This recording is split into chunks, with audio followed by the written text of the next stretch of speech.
E aí, pessoal, boa noite. Vamos aqui para mais uma aula de cálculo 3. Agora a gente vai trabalhar o capítulo 8 do livro do Guidorizi, falando sobre funções de várias variáveis a valores reais, que na verdade grande parte do curso trabalha nessa perspectiva. A gente iniciou com funções vetoriais de uma variável, de um subconjunto da reta, no R2, R3, Rn, e agora a gente vai trabalhar com funções que vão de um subconjunto do R2, do R3, do Rn, e que toma valores reais. Então, sem muitas delongas, vamos aqui definir inicialmente o que é uma função de duas variáveis a valores reais. Então, a gente diz que uma função de duas variáveis reais a valores reais é uma função de A em R, onde A é um subconjunto do R2. Ou seja, eu estou meio que no sentido oposto do que eu vinha trabalhando no capítulo 7. No capítulo 7, eu tinha uma função da reta no R2. Agora eu tenho uma função do R2 na reta. Então, essa função, ela associa a cada par ordenado xy um único valor f de xy. Ou seja, eu venho aqui no R2, no nosso caso no plano cartesiano, tomo um ponto, esse ponto, se está aqui no R2, ele tem coordenadas x e y, e essa função faz com que esse conjunto, esse par ordenado, esse ponto, através de operações algébricas entre as coordenadas, ele assuma um único valor real. Então aqui, a grosso modo, eu pego um ponto no plano, opero as coordenadas desse ponto e obtenho um único valor real. Então eu digo aqui que a imagem dessa função f é o conjunto de todos os f x, y pertencentes aos reais, tal que x, y pertence ao domínio da função. Traduzindo, a imagem dessa função f são todos os valores obtidos por ela, substituindo x e y na sua respectiva expressão. Ok? Então, as palavras, nesse caso, aplicação e transformação, são sinônimos de função. Ok? A gente sabe que transformações no universo da álgebra linear é um negócio melhor definido, mas aqui, por extrapolo de notação e por extensão de alguns conceitos, função, aplicação e transformação podem ser considerados sinônimos, salvo alguns casos. Então, por exemplo, veja que você tem uma função f de duas variáveis reais dada dessa forma. F de xy é igual a x mais y sobre x menos y. Observe que isso daqui é um tipo de função que sai do R2 na reta. Ela é do R2 porque a função tem duas variáveis, x e y, e ela vai na reta porque x e y, que a princípio são coordenadas de um dado ponto, eles se operam e geram valor. Então, o domínio dessa função, se a gente recupera o que a gente estuda lá no primeiro ano do ensino médio, na física lá na matemática elementar, na matemática lá em matemática básica 1, e até mesmo no cálculo 1, o domínio dessa função é o conjunto de todos os pontos no qual essa função está bem definida. Então, por exemplo, se eu quero calcular aqui, como essa questão anterior, se eu quero calcular nessa função dada, f de xy igual a x mais y dividido por x menos y, se eu quero calcular f do ponto 2, 3, é como se eu tivesse aqui x assumindo o valor 2 e o y assumindo o valor 3. E aí, substituindo x por 2, substituindo o y por 3, eu chego a essa expressão aqui. Então, x mais y ia ficar 2 mais 3, x menos y ia ficar 2 menos 3, fazendo essas operações aqui, aqui em cima dá 5, aqui embaixo dá menos 1, 5 dividido por menos 1 dá menos 5, ok? Então, quando eu falo do valor numérico associado a esse ponto, significa substituir no par ordenado o x pelo valor dado, o y pelo valor dado, substituo na tal lei de formação da função, e aí encontro o valor que ela assume. Vale lembrar que em algumas situações você tem que ter um cuidado com respeito ao domínio dessa função. Por quê? Porque, por vezes, talvez não seja possível eu substituir um dado ponto nessa expressão e ter um valor exato, uma determinação. Observe, por exemplo, que se eu substituir aqui o ponto 1, 1, ia ficar 1 mais 1 dividido por 1 menos 1. 1 mais 1 em cima dá 2, 1 menos 1 é 0. eu ficaria 2 dividido por zero, que não faz sentido. Então, existem casos, nessa situação específica, existe pares ordenados, né, pontos do R2, no qual, quando substituído nessa função, você não consegue um valor real. Então, o domínio da função vai ser o conjunto de todos os pontos aos quais eu posso substituir livremente sem gerar nenhuma anomalia no resultado, ok? Então, veja bem que aqui x mais y no numerador não tem problema nenhum. Agora, x menos y, sempre que o x for igual a y, eu vou ter um problema aqui. Então, se eu tenho uma função racional, ou seja, uma função definida por um quociente, isso daqui é uma função racional porque ela é definida por um quociente, eu devo exigir que o denominador seja diferente de zero. Ou seja, eu devo exigir que, nesse nosso caso aqui, a x menos y seja diferente de zero. Bom, se x menos y for diferente de zero, passando o y para o outro lado, mudando de sinal, então eu vou concluir que o x deve ser diferente do y. Ou seja, o domínio da minha função f vai ser todos os conjuntos, todos os pontos, x, y, pertencente ao R2, tal que o x é diferente do y. Geometricamente falando, o que é x igual a y? X igual a y é a tal bissetriz dos quadrantes ímpares, não é isso?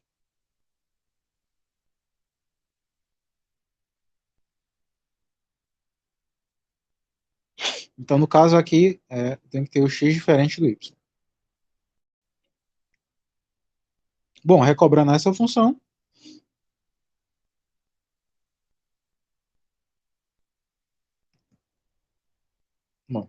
essa função, calculei aqui o ponto 2, 3, deu esse valor, e agora eu quero calcular f de a mais b, a menos b.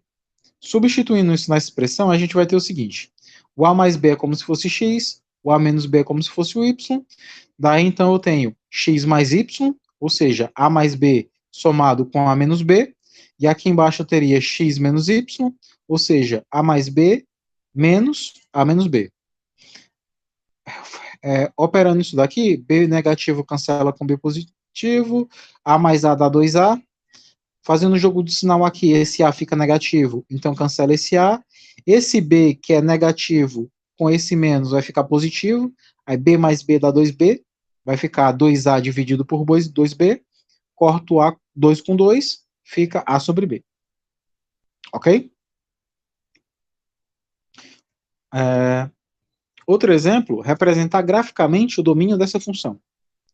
Bom, observe aqui que eu tenho a função f de x, y igual a raiz de y menos x mais 1 menos y. Observe que, como eu estou dentro de radicais, e esses radicais são índices pares, aqui é raiz quadrada, aqui também é raiz quadrada.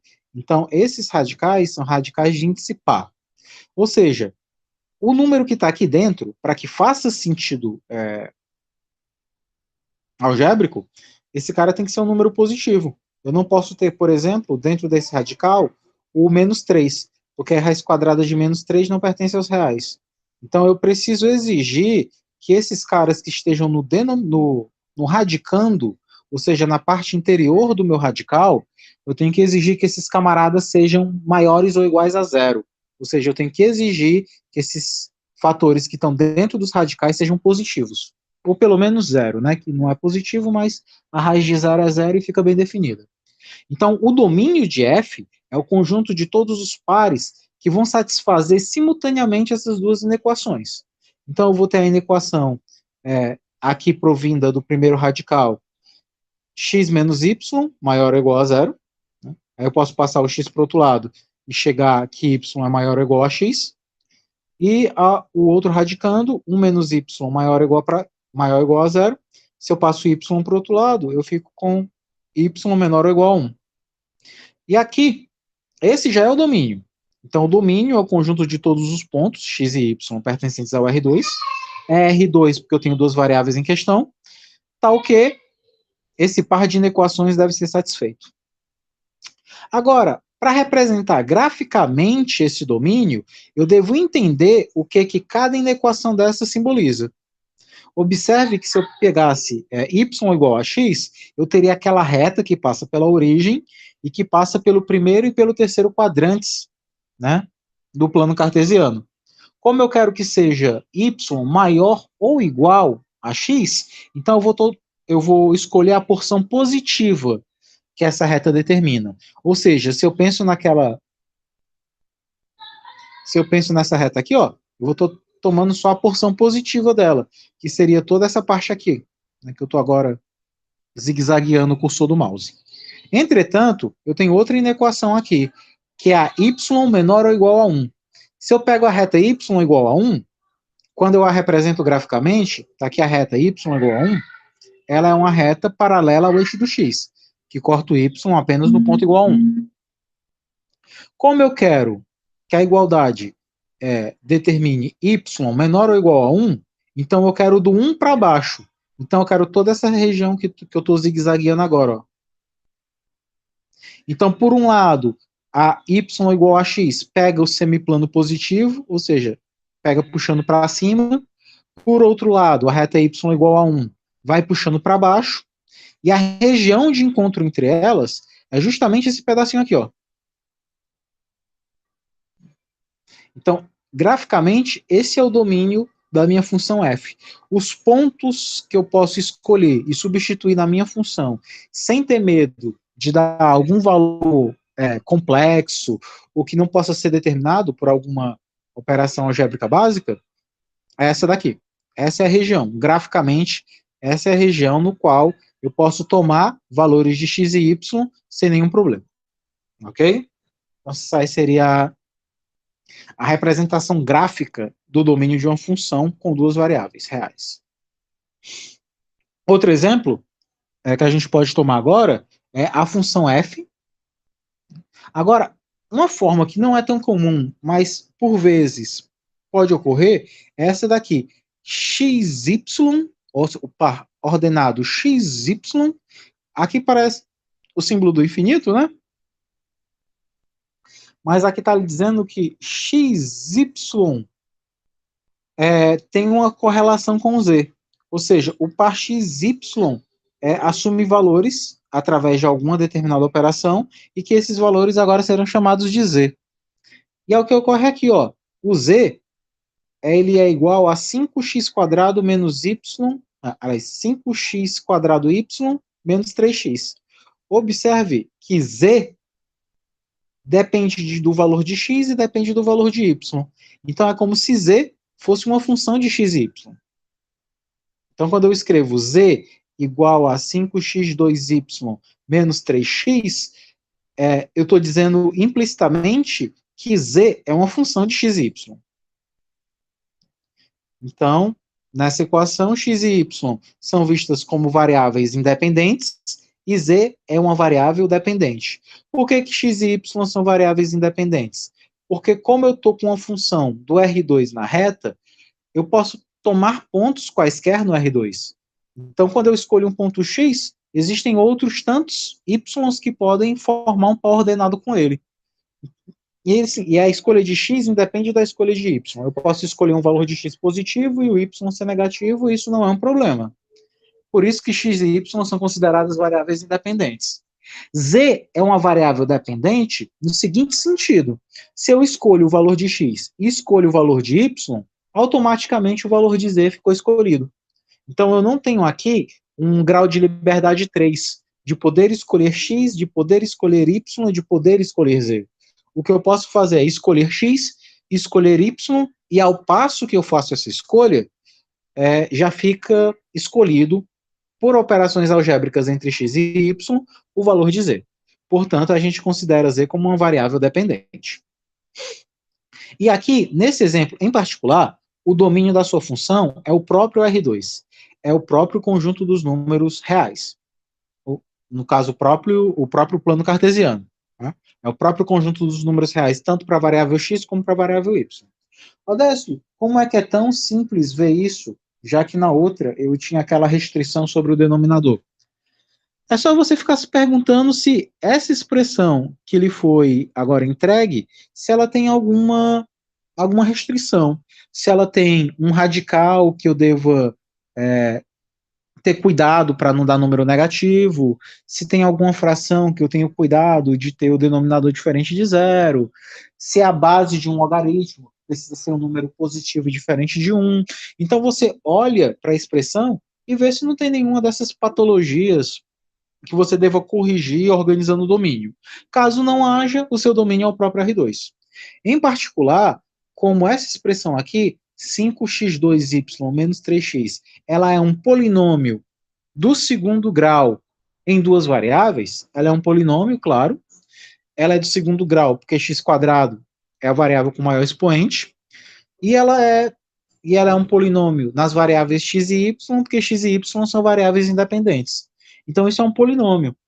E a gente já viu que polinômios, inclusive, são funções contínuas. Então, não vai ter nenhum problema aí no domínio. Ok? Outro exemplo importante da gente ver aqui é o seguinte. Represente graficamente o domínio da função w, que é uma função de u e v, dada por u2 mais v2 mais w2 igual a 1, com w maior ou igual a zero. Bom, se você já viu geometria analítica, então, claro, você já viu que é um pré-requisito para essa disciplina, inclusive. Mas isso daí é uma esfera centrada na origem, não é?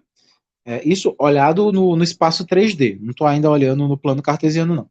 Mas isso é uma esfera centrada na origem e com raio 1. Como eu estou tomando W para valores positivos, então eu estou escolhendo apenas a parte superior da minha esfera.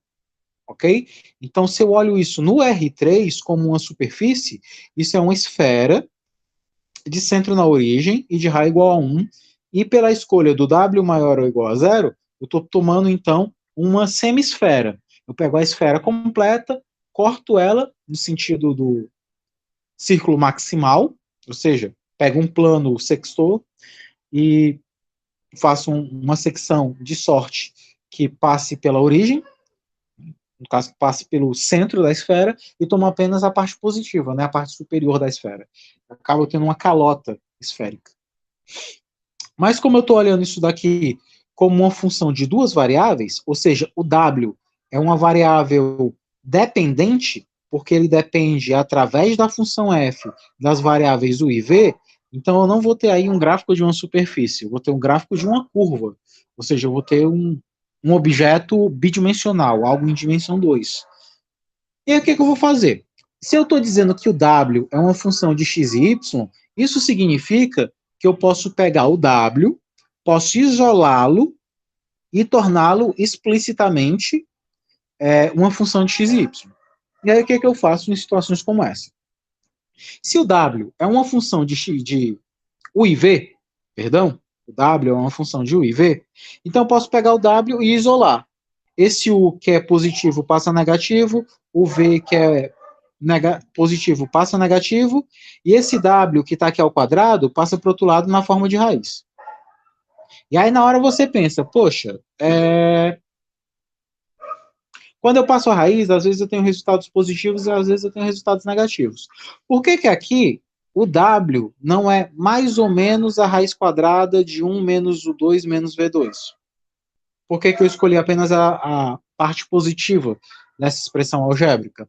Aí é claro porque foi lhe dado a condição que o W é maior ou igual a zero. Então, por mais que aqui eu tivesse mais ou menos, por essa escolha arbitrária de W aqui, eu fico apenas com a porção positiva do gráfico. Então, eu vejo que W é raiz quadrada de 1 menos o 2 menos V2. E agora fica bem nítido que, de fato, o W é uma função de U e V. Então, eu posso pegar esse W aqui e substituir por f de UV. Portanto, f de UV é a raiz quadrada de 1 menos o 2 menos V2. E aí, como é que eu faço para determinar o domínio? E, posteriormente, representar graficamente esse domínio. Como eu estou aqui no radical, eu peço sempre que esse radical ele seja positivo. Ou seja, ele seja maior ou igual a zero. Passando o IV para o outro lado, trocando de sinal e arrumando, se 1 menos o 2 menos V2 é maior ou igual a zero, então o 2 mais V2 é menor ou igual a 1. E agora, você não está mais em dimensão 3, você está com carinha aqui em dimensão 2. Se esse cara está na dimensão 2, eu consigo reconhecer quem é esse sujeito. Ele é um círculo, né? Dentre as curvas que você conhece, ele é um círculo, ele tem centro na origem e tem raio igual a 1. Né? Você revisita lá a geometria analítica, você vê que uma equação como essa é um círculo de raio 1 e de centro na origem. Aí você se pergunta, Adécio, isso é um círculo ou isso é uma circunferência? Bom, isso é um círculo pelo seguinte motivo. Se essa expressão fosse U2 mais V2 igual a 1, aí sim, você teria a igualdade, e a igualdade ela só ocorre nessa equação sobre o traço da circunferência. Porque você sabe que o objeto redondo, esse objeto redondo aqui, são dois objetos, na verdade. Esse traço mais escuro que contorna, isso é a circunferência. Essa parte interior pintada é o círculo. A união das duas é o que nós chamamos de disco. Então, se eu tenho apenas o traço, isso é uma circunferência. Se eu não tenho o traço, mas tenho o interior, isso é o círculo. Se eu tenho o traço e o interior, esse objeto se chama disco. Inclusive, isso está até errado aqui no livro, porque aqui ele fala que o domínio é um círculo de raio 1 e centro na origem. Na verdade, ele não é um círculo, porque o círculo seria se a expressão fosse U2 mais V2 menor que 1. Se fosse apenas menor que 1, estritamente menor que 1, como a gente fala, aí isso seria um círculo. Se fosse igual a 1, U2 mais V2 igual a 1, aí não seria um círculo, seria uma circunferência.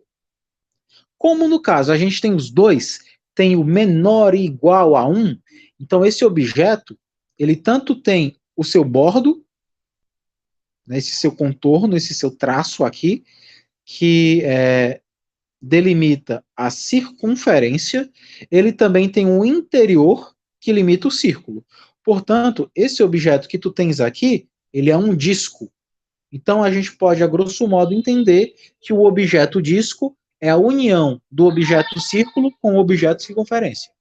Então, há o conjunto de pontos que simultaneamente satisfazem a condição de circunferência e a condição de círculo, esse objeto é chamado de disco, ok? O Guidorizzi não fez muita diferença, mas sendo mais fiel à geometria, só o traço circunferência, apenas o interior sem o traço círculo, o traço e o interior disco, ok? Fiquem aí registrados, fazem essa observação. Exemplo 6. Represente graficamente o domínio da função z, x, y dado por essa expressão aqui. Bom, z é raiz de y menos x2. Como eu estou aqui no radical, esse radical tem que ser positivo. Portanto, o que está dentro da raiz, que é essa expressãozinha aqui, y menos x2 maior ou igual a zero, y menos x2, por estar dentro do radical, ela tem que ser maior ou igual a zero. Ok? Passando o x2 para o outro lado, você tem a expressão y maior ou igual do que x2. Bom, a gente sabe que e se isso fosse a igualdade, y igual a x ao quadrado, isso seria uma parábola, né? Seria a boa e velha função do segundo grau passando pela origem. E aí, nesse caso, como não é, eu quero que seja maior ou igual a zero, se eu quero que seja maior, então eu vou subir com esses valores, né? Então, vou tomar esses valores positivos. Ok? Então, vai ser essa parte encerrada aqui para valores positivos. Ok? Então, essa parte que destacada aqui em cinza é o domínio da minha função. Ok? No nosso exemplo 7, a gente tem aí a definição do que é uma função polinomial de várias variáveis. É um polinômio, veja aqui, f de xy igual a 3x3, y2, menos 1/3 de xy, uma raiz de 2 é uma função polinomial. Ou seja, ela é formada de monômios, né? Não possui radicais, não possui logaritmos, não possui denominadores. Então, é uma função onde as variáveis apresentam-se sem restrições. E aqui tem um bom e velho conhecido nosso, né? F de xy igual a x mais by mais c, né? Que é uma equação da reta. Também é uma função polinomial, que também é conhecida como função afim. Outro exemplo que a gente tem aqui seria a definição do que é uma função linear. Isso daqui é velha conhecida de vocês, né? É a mesma ideia lá da transformação linear de álgebra linear. É uma função do R2 na reta, tal que f de xy é do tipo ax mais by. Ou seja, você tem ax, que é um termo linear em x, você tem by, que é um termo linear em y. Quando eu somo os dois, eu tenho um termo linear em xy. Ok? Então, como aqui diz, toda função linear toda função linear é uma função afim. Afim no sentido que aquele termo c que aparecia aqui no final é zero. Ok? Outro exemplo é o que vem a ser uma função racional. E a gente sabe que função racional provém de número racional. Números racionais são aqueles números que podem ser escritos na forma de raiz. Então, funções como essa, f e essa g, que são definidas a grosso modo na forma de frações, elas são funções racionais, ok? E que a gente sabe que em casos como esse a gente tem que estudar o domínio, né? A gente tem que sempre solicitar que o denominador delas seja diferente de zero.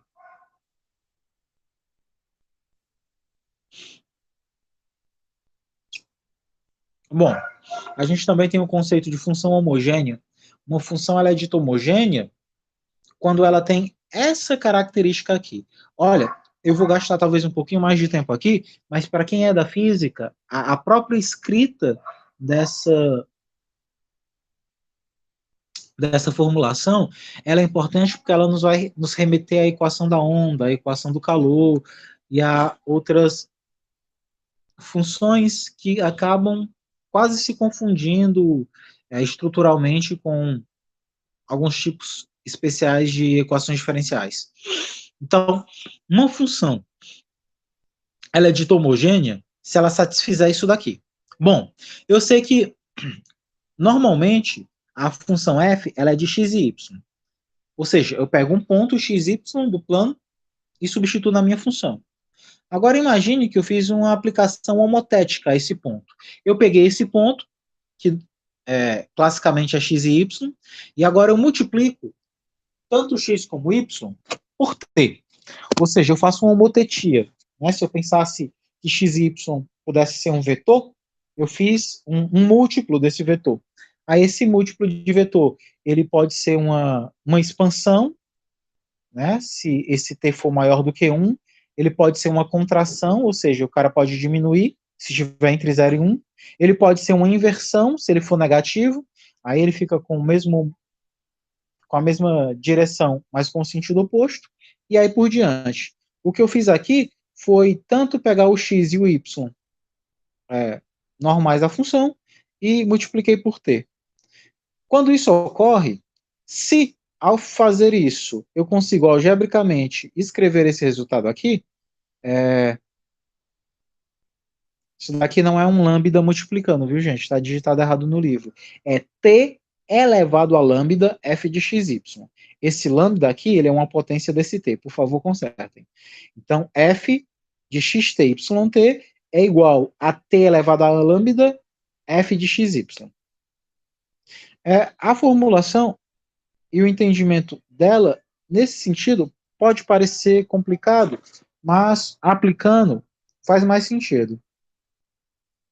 Imagine que tu tem a função f de xy igual a 3x² mais 5xy mais y². E agora você vai testar a homogeneidade dela. Ou seja, ao invés de escrever x e y, você vai escrever tx/ty. Então, em lugar de ser f de xy, é f de tx/ty. E aqui, do lado direito da expressão, onde tiver x, você vai colocar tx, onde tiver y, você vai colocar ty. Então, 3x2 vai ficar 3tx2, o 5xy vai ser 5txty, e o y2 vai ser ty2. Aqui o que eu vou ter? Aqui eu vou ter t2x2, Aqui eu vou ter t vezes t, t2, xy, e nessa potência de ty2 vai ficar t2y2.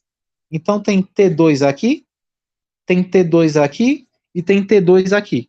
Então posso pegar esse t2 e colocar em evidência. Coloco ele em evidência aqui, onde tinha 3t2x2 fica 3x2. Nesse daqui que tinha 5t2xy vai ficar só 5xy. E nessa daqui que eu tinha t2y2 vai ficar apenas y2, ok? Então fica essa forma aqui quando colocado em evidência. Só que esse termo que ficou no parêntese, evidenciado, 3x2 mais 5xy mais y2, ele é justamente essa função inicial aqui. Observe que essa expressão que está aqui no parênteses é essa mesma aqui. Ou seja, é a própria xy. Então, a minha f, tx, ty, ficou t2, que é esse fator que ficou fora da evidência, vezes a própria xy. Ou seja, ela satisfez essa condição aqui. A função f, tx, ty deu a fxy multiplicado por uma potência de t. E aí, o grau dessa função homogênea é justamente definida por esse expoente. Então, nesse caso, como o meu expoente de t é 2, eu digo que essa função dada ela é uma função homogênea de grau 2. Ok? Então, para você testar a homogeneidade de uma função, você substitui as suas variáveis por múltiplos tésimos das mesmas, ou seja, eu troco xy por tx, ty, faço as operações e vejo ao final que potência de t eu consegui evidenciar durante o percurso, ok? Então a gente chegou a essa expressãozinha aí. Então veja, por exemplo, que uma função como essa daqui, ó, x é elevado a x sobre x2 mais y2, ela é homogênea de grau menos 1. Para eu fazer a homogeneidade dela, eu vou trocar o xy por tx, ty.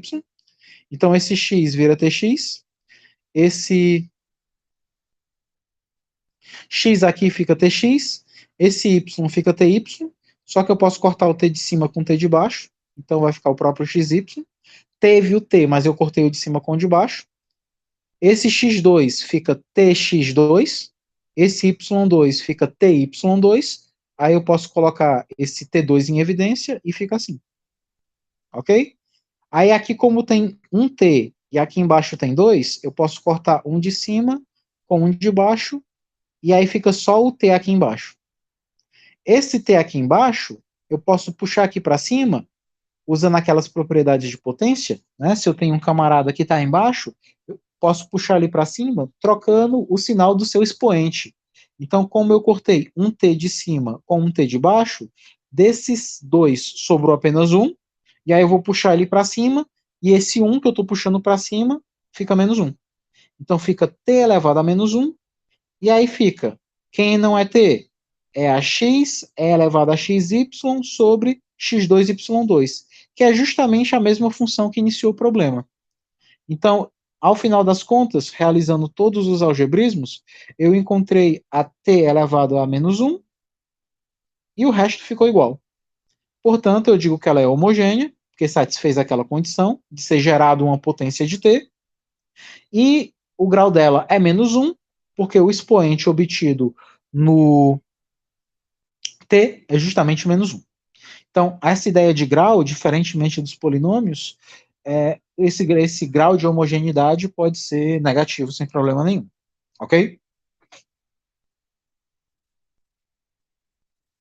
Exercício, provar que essa função aqui ela não é homogênea.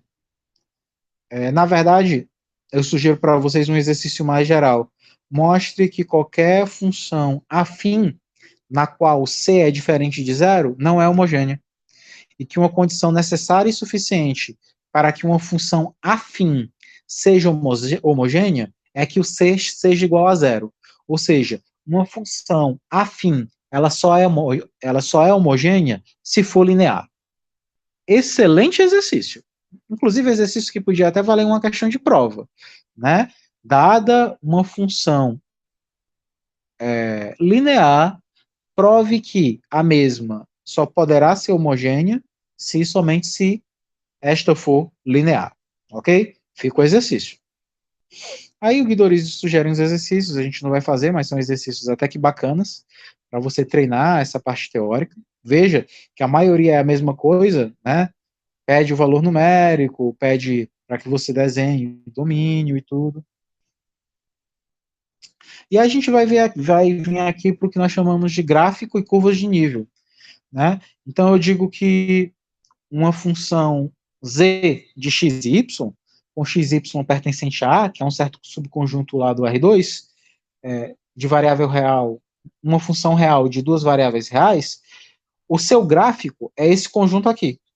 É uma tripla ordenada, ou seja, é um conjunto de pontos do R3, é um conjunto de pontos do espaço, tal que a coordenada z é uma função de x e y. Ou seja, ao invés de tu estar no plano bidimensional, tu tá levando agora isso para o plano tridimensional com a seguinte característica: do teu conjunto de pontos, dois deles são independentes, que são justamente x e y, e o terceiro ponto, a terceira coordenada do ponto, que é a coordenada z, ela depende dos valores que x e y vão assumir. Então, tu tem uma tripla ordenada, um conjunto de pontos do R3 com três coordenadas, né, abscissas, ordenadas e cotas, no qual os valores assumidos por z dependem diretamente dos valores assumidos por x e y. E a esse conjunto a gente chama de gráfico. Então,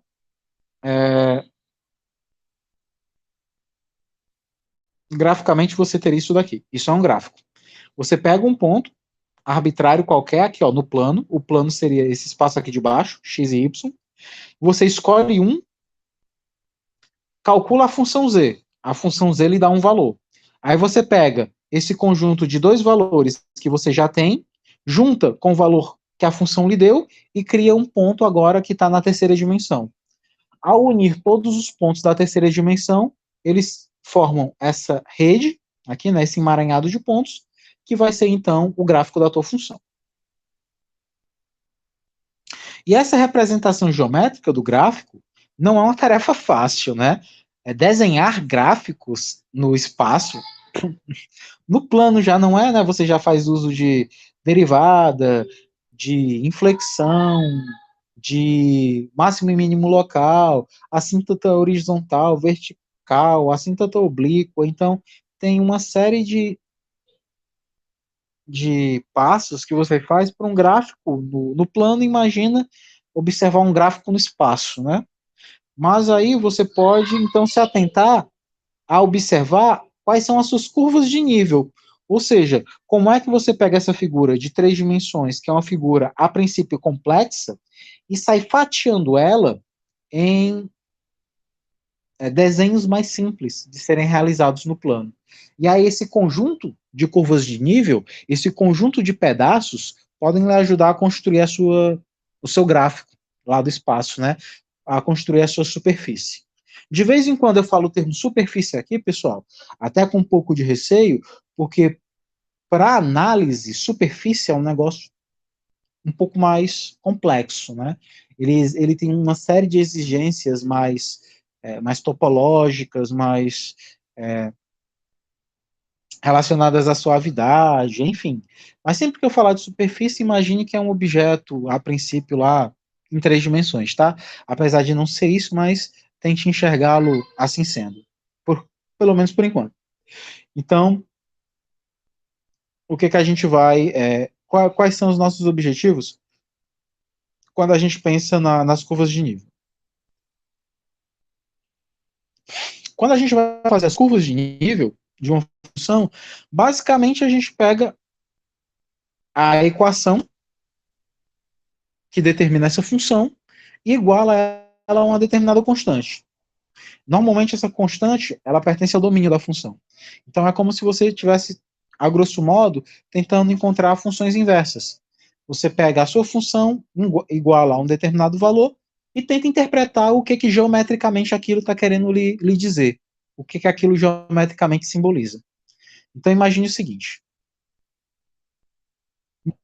o gráfico da função constante ela é um plano. Por que ele é um plano? Porque independente do valor de x que você escolher, se eu escolher aqui o ponto 2 e 2, quando eu jogo aqui em cima, f de 2, 2 vai dar k. Porque eu não tenho onde substituir o x, não tenho onde substituir o y. O único valor que essa minha função consegue atingir é o valor k, que já está aqui pré-estabelecido. Se eu pego o ponto 1 e menos 1, 0, 3, 4, 8, pi é, qualquer coisa do tipo, dá k. Então, qualquer escolha aqui embaixo no plano XY gera o mesmo valor. Então, esse conjunto de pontos aqui tem valores de x e y quaisquer, mas o valor de z deles é sempre constante. O valor de z, que é o valor atingido pela função, é sempre o mesmo, é sempre constante igual a k.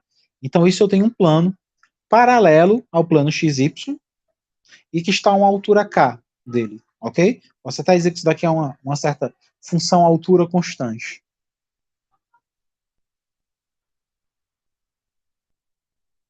Bom, então o gráfico da função linear, dada por z igual a x mais y, é um plano passado pela origem e normal ao vetor 2, 1, 1. Isso daqui, inclusive, é um bom exercício de geometria analítica para a gente, né? Inclusive, um bom exercício para a gente manipular variáveis. Então, perceba o seguinte.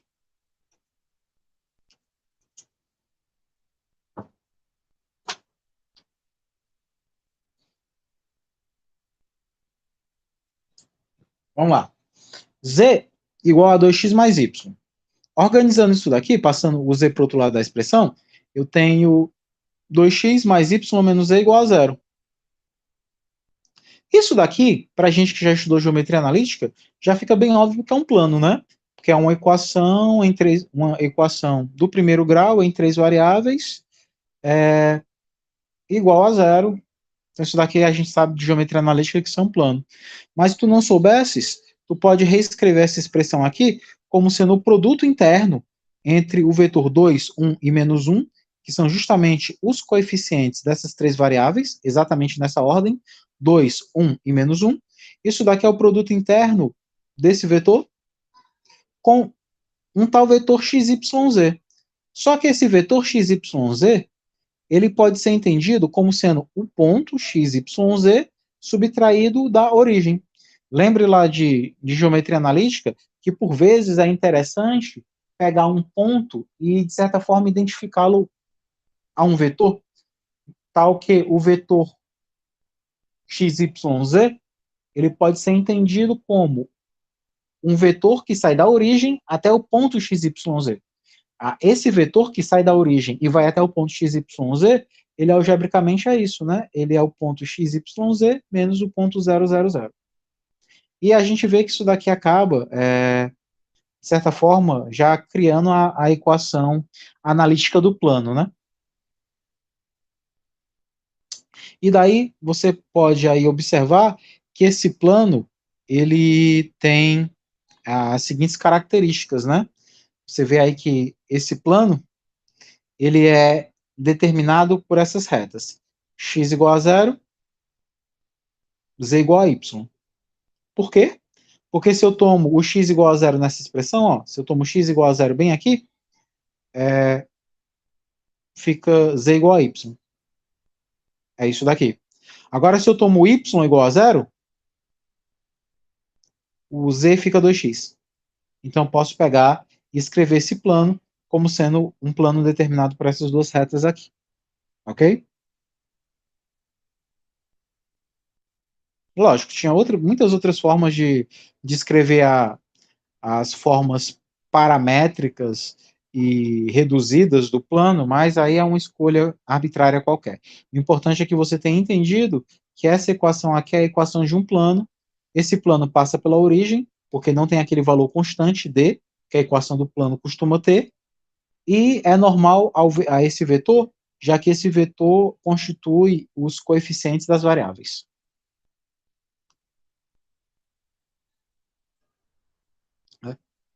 Isso daqui é só um esboço de como é que esse plano seria.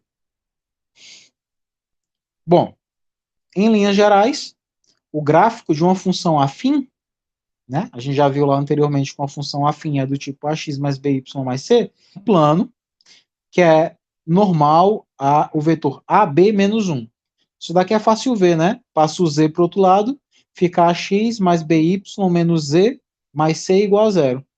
O a é o coeficiente do x, o b é o coeficiente do y, o coeficiente do z em particular vai ser menos 1 quando eu passo o z para o outro lado, e aí os coeficientes das variáveis formam um vetor normal. Então, o AB menos 1 é o vetor normal desse plano, ok?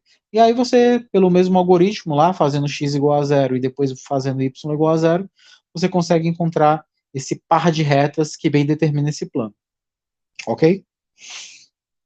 Então é um bom exercício, né? Isso daqui você está provando que uma função afim tem como gráfico um plano, é, cujo vetor normal sempre tem a coordenada z igual a menos 1. Outro exemplo, desenhar as curvas de nível da função f de x igual a x quadrado mais y quadrado, ok? A princípio, desenhar curvas de nível, como eu falei para vocês, é pegar a equação e igualá-la a uma determinada constante. Então veja aqui que inicialmente o que tu vai fazer é tomar na imagem de f o conjunto de todos os pontos que tem uma determinada característica, né? Que aqui eu vou tomar essa constante característica como sendo c. Então eu vou pegar a minha equação dada no problema, x quadrado mais y quadrado, e vou igualá-la a c. O que acontece? Bom, se o c for um número positivo, eu posso fazer aqui o seguinte artifício. X quadrado mais y quadrado igual a c pode ser reescrito da forma x ao quadrado mais y ao quadrado igual, e o c eu posso escrever como sendo raiz de c elevado ao quadrado. Então a minha equação seria x ao quadrado mais y ao quadrado igual a raiz de c elevado ao quadrado. Isso é uma equação de uma circunferência, como eu falei anteriormente para vocês. O que ocorre é que esse C, ele pode ser 1, pode ser 2, pode ser 3, né? Pode ser qualquer valor positivo que você está tomando aí. O que ocorre é que toda vez que eu substituo o C por um valor, a equação cartesiana é a mesma, continua x ao quadrado mais y ao quadrado. Ou seja, ela continua gerando círculos. A diferença é que como esse C ele está me estabelecendo o raio, à medida que o C aumenta, o raio dessa circunferência também aumenta. Então, quando o C aumenta, eu tenho circunferências com o mesmo centro, todas ainda são centradas na origem, né? Devido a x quadrado mais y quadrado. E aí o que eu tenho é como eu tenho a origem, que é o ponto 0, 0. Aí tem o círculo de raio 1, círculo de raio 2, círculo de raio 3, círculo de raio 4. E a diferença é que eles têm esse 0, 0 em comum, que é o centro comum a todos eles. Por isso que eu digo que eu tenho circunferências concêntricas, são circunferências que têm o mesmo centro, e tem apenas raios diferentes um do outro. E aí o que acontece graficamente? Está aqui o centro 0, 0, tá aqui será círculo de raio 1, círculo de raio 2, círculo de raio 3 e assim por diante. E observe que, como eu disse para lá, está aqui a tal raiz quadrada de C, que vai me medir aí quem é o raio desse sujeito. Ok? Então, as curvas de nível daquela função são esse conjunto aqui. É um conjunto de circunferências concêntricas cujo raio vai expandindo. Se o Z fosse zero, a sua circunferência teria raio zero, então ela seria esse próprio pontinho aqui. Se o C fosse negativo, tu teria uma circunferência de raio negativo, o que não faz sentido nenhum. Então, aqui só faz sentido tratar das curvas de nível dessa função se o C for positivo, né? For maior ou igual a zero. Tranquilo? Agora, sobre essa mesma função, nos perguntemos quem é o gráfico. Bom, para a gente ter uma ideia do gráfico aí, a gente vai fazer o seguinte. A gente sabe que o gráfico a gente vai tomar xy como sendo z. Então, aqui, f de xy igual a x quadrado mais y quadrado equivale a z igual a x² mais y². E aí, como é que eu vou, então, encontrar quem seriam essas hipotéticas curvas de nível que vão dar origem, então, ao meu gráfico? Bom, a primeira coisa que eu vou fazer é sair procurando os pontos de interseção com os eixos. Esse é o ponto base para você encontrar, para você conseguir determinar o gráfico dessa função. Então, a primeira coisa que eu vou fazer é a interseção da f com o plano x. Ou seja, eu vou pegar aqui e substituir o x por zero. Se eu substituir o x por zero, vai ficar apenas y². Então, eu estou tomando o x igual a zero e encontrando o y² como sendo a resposta. Quando isso ocorre, gente, z igual a y² é como se eu tivesse uma parábola, só que agora essa parábola ela não vai estar mais nos eixos x e y. Ela vai estar nos eixos z e y. Ok? O x vai ser zero, e como eu tenho z igual a y2, eu vou ter uma parábola de equação z igual a y2, que vai estar aqui no plano zy, ou yz, como deseja. Por outro lado, se agora eu fixo o z igual a c, ou seja, quando eu faço as tais curvas de nível, obviamente aqui tomando o c positivo, eu vou ter a seguinte expressão. O z é c, mas o z, na verdade, era x² mais y², então vai ficar x² mais y² igual a c, que a gente já viu no exemplo anterior, que vai dar aquela coleção de circunferências, né? Aí o que isso ocorre? Assim, o gráfico vai ser esse aqui, ó. Observe que aqui embaixo tem aquelas curvas de nível que a gente viu no exemplo anterior, várias circunferências concêntricas. E aqui, o gráfico ele vai ser obtido girando essa parábola. É simples. Imagine que tu tem essa parábola no eixo Z. Z igual a Y2, que é essa daqui. Z igual a Y2. O que acontece quando eu giro essa parábola de modo que ela comece a fazer o mesmo percurso que as curvas de nível estão fazendo aqui embaixo? Esse é o segredo para você conseguir bem desenhar esse gráfico, que é conhecido como um paraboloide de rotação, ok? Paraboloide porque ele provém de uma parábola, loide porque ele provém de um movimento, e esse movimento é um movimento de rotação. A gente poderia ter outro paraboloide que não fosse um paraboloide de rotação. Poderia ter um paraboloide de translação. Tu pega uma parábola e fica, joga para cima, joga para baixo, joga para cima, joga para baixo. E quando ela fica nesse sobe, desce, a região que ela varre te daria um paraboloide de translação, né? Nesse caso, eu tenho um paraboloide de rotação. Ou seja, eu peguei a parábola, girei ela em torno de um eixo fixo. Isso vocês já viram em cálculo 2, né? Você fez uma superfície de rotação e essa superfície de rotação deu origem a esse gráfico que agora vocês veem. Só que agora eu não fiz ela girar loucamente para todo canto, em todo lugar. Eu fiz ela girar limitada pelas suas curvas de nível. Então, por exemplo, quando eu rodo até o C, ó. Tá vendo aqui que o final dessa borda, né, dessa fronteira aqui, é justamente, ó, alinhado, colinear com essa fronteira do círculo. Dessa última circunferência aqui.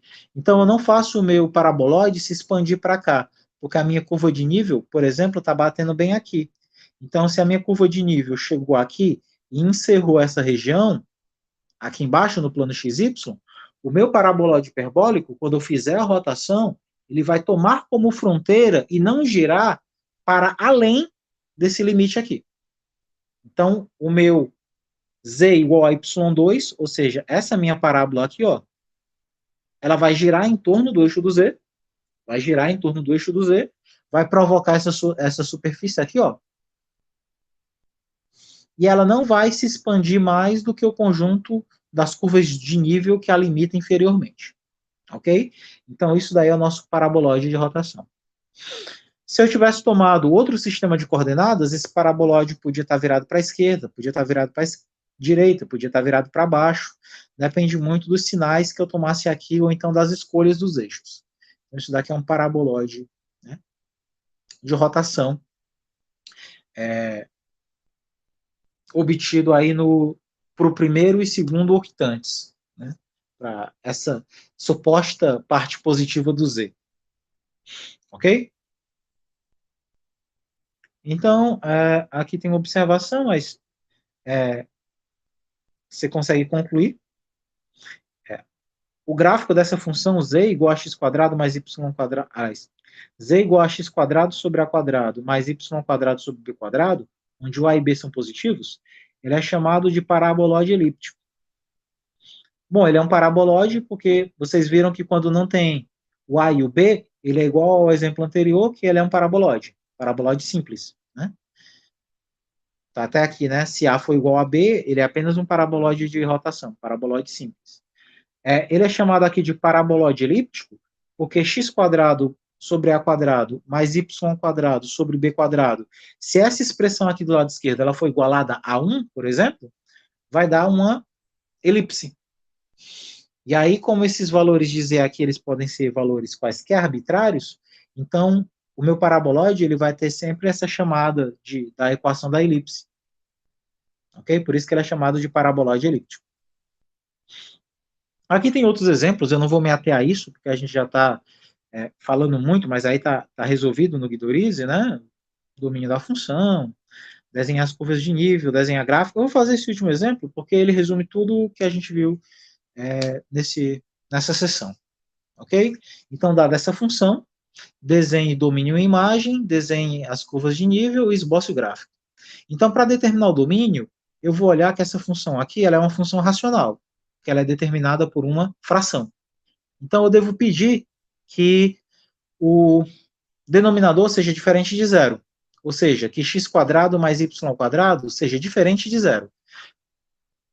X quadrado mais y quadrado, isso só dá zero se o x e o y forem zero. Né? Qualquer outra escolha de x e y, eles vão ser positivos, e a soma de positivos nunca dá zero. Então, para que a soma x quadrado mais y quadrado dê zero, a única possibilidade é que se x e y fossem zero. Então, o domínio da minha função é o conjunto de todos os pontos do R2, tal que o x e y sejam diferentes de zero. Ok? A imagem são todos os valores que eu posso assumir. Observe que x quadrado e y quadrado é sempre um número positivo. E 1 dividido por um número positivo sempre vai dar como resultado também um número positivo. Então, como eu tenho aqui a divisão de um número positivo, que é o 1, por outro número positivo, que é o x quadrado mais y quadrado, que é quase um Pitágoras, né? Se a gente fazer alguma alusão à geometria plana, isso sempre vai dar positivo. Portanto, a imagem vai ser todos os números reais, tal que o resultado seja positivo. Ok? Então, essa minha função aqui é definida positiva, né? Para quaisquer x e y que você tomar, não nulos, o resultado vai ser positivo. Ok? Como é que eu faço para determinar aqui minhas curvas de nível? Que é o item B. A gente já viu que o método mais prático das curvas de nível é você pegar a expressão dada pela função e igualar a uma constante. Obviamente, essa minha constante vai ser positiva, porque a minha função é definida positiva, né? Ela não pode assumir valores negativos e ela também não vai se anular. Então, quando eu tomar esse C, para ser o meu arrebate de nível aqui, obviamente esse C será positivo. Bom, então 1 sobre x2 mais y2 igual a C, fazendo meio pelos extremos e isolando, eu vou ter x quadrado mais y quadrado igual a 1 sobre C. Muito parecido com o que a gente viu na outra, né? Na outra era x quadrado mais y quadrado igual a C. Aqui tem x quadrado mais y quadrado igual a 1 sobre C. Então, se eu chamasse isso daqui de um certo C', ou de um certo D, uma certa constante K, vai ser a mesma coisa. Serão circunferências concêntricas com centro na origem. Porque isso fica definido aqui pelo teu lado esquerdo. X quadrado mais y quadrado em curvas de nível sempre representarão um conjunto de circunferências concêntricas de centro na origem. O que vai mudar são as coleções de raio. As coleções de raio, em lugar de serem raiz quadrada de C, como a gente encontrou antes, será a raiz quadrada de 1 sobre C, que é 1 sobre raiz de C, né? Então, as curvas de nível vão ser circunferências concêntricas de centro na origem, porque estão assim determinadas pelo teu lado esquerdo. Quando C tende a infinito, o raio tende a zero. Quando esse C aqui for infinito, 1 sobre infinito, né? Grosseiramente falando, vocês entenderam. Mas quando C tende ao infinito, isso vai dar zero. Então, a sua circunferência ela vai diminuindo, diminuindo, diminuindo até chegar na origem. Por outro lado, se o C tende a zero, então 1 sobre zero, né, no caso 1 sobre C, com C tendendo a zero, isso vai, bum, para o infinito. Então, quando o C fica cada vez menor, as suas circunferências começam a ter raios cada vez maiores. Ou seja, elas começam a expandir-se, né? Vamos para lá. Então, raio muito grande, encolhe, raio muito pequeno, expande, né? Isso, o comportamento do C, né? C muito grande, as circunferências vão minguando em direção à origem. C muito pequeno, porém positivo, elas vão explodindo aqui, preenchendo todo o plano. E o gráfico delas, aquele mesmo esquema que a gente construiu. Primeiro eu tomo x igual a zero, para ter uma ideia da interseção desse gráfico. Então, se eu tomo x igual a zero na minha função aqui, se eu tomo x igual a zero, fica apenas 1 sobre y quadrado. Opa, eu não sei quem é. Fica 1 sobre y quadrado. E se eu pego agora as curvas de nível, segundo passo, tomo as curvas de nível, fica de novo x quadrado mais y quadrado igual a 1 sobre c. Aí o que é que ocorre quando eu coloco isso daqui no plano? Fica isso daqui. Observe que eu tenho as minhas curvas de nível, né? Bem acentuadas aqui. Essas circunferências concêntricas de raio 1 sobre raiz de c, tal qual a outra. Aí agora eu tenho essa curva, gente. Z igual a 1 sobre Y2. Para quem não lembra, essa curva aqui, ela é um ramo de hipérbole equilátera. Vocês da física gostam muito de chamar isso daqui de lei dos gases, né? A lei de Boyer, né? Lei de Boyce, perdão. Então, isso daqui é uma hipérbole, né? Uma hipérbole equilátera. Então é como se ela fosse só isso daqui, ó. Só esse ramozinho subindo. Aí o que é que eu faço? Eu pego esse ramo e novamente giro ele em torno do eixo Z, da mesma forma que eu fiz no exemplo anterior. Pego uma curva dessa, Z igual a 1 sobre Y2, claramente definida positiva, por isso que vai ficar nesse sentido onde Z é positivo, e começo a girar, sempre tomando como referência, né, como limite as minhas curvas de nível, não ultrapassando o bordo definido pelas minhas curvas de nível.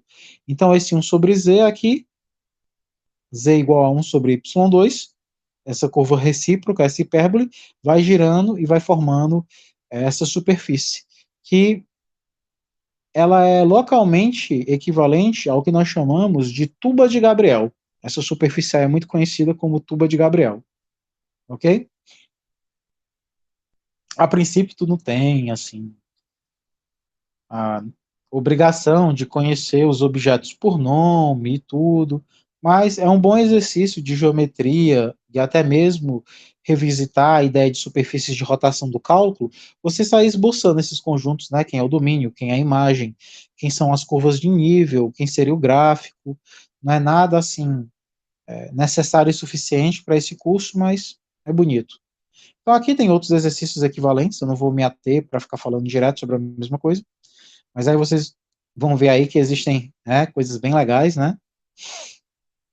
Essa curva aqui, que ela é localmente uma coleção de retas de Möbius, né? Que é aquela faixa que se torce, né? E assim por diante. Uma série, outras mais que vocês podem ficar fazendo ou tentando construir as curvas de nível, uns exercícios de cálculo, né? Usando máximos e mínimos. E assim à frente. Alguns exercícios.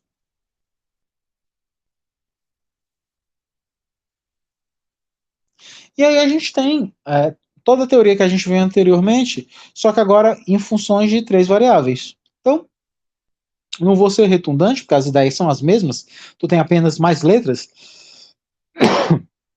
O que antes tu tinha uma função de xy, agora tu tem uma função de xyz. Então aí é uma função com 3 variáveis. Então, é isso daqui que tu tens.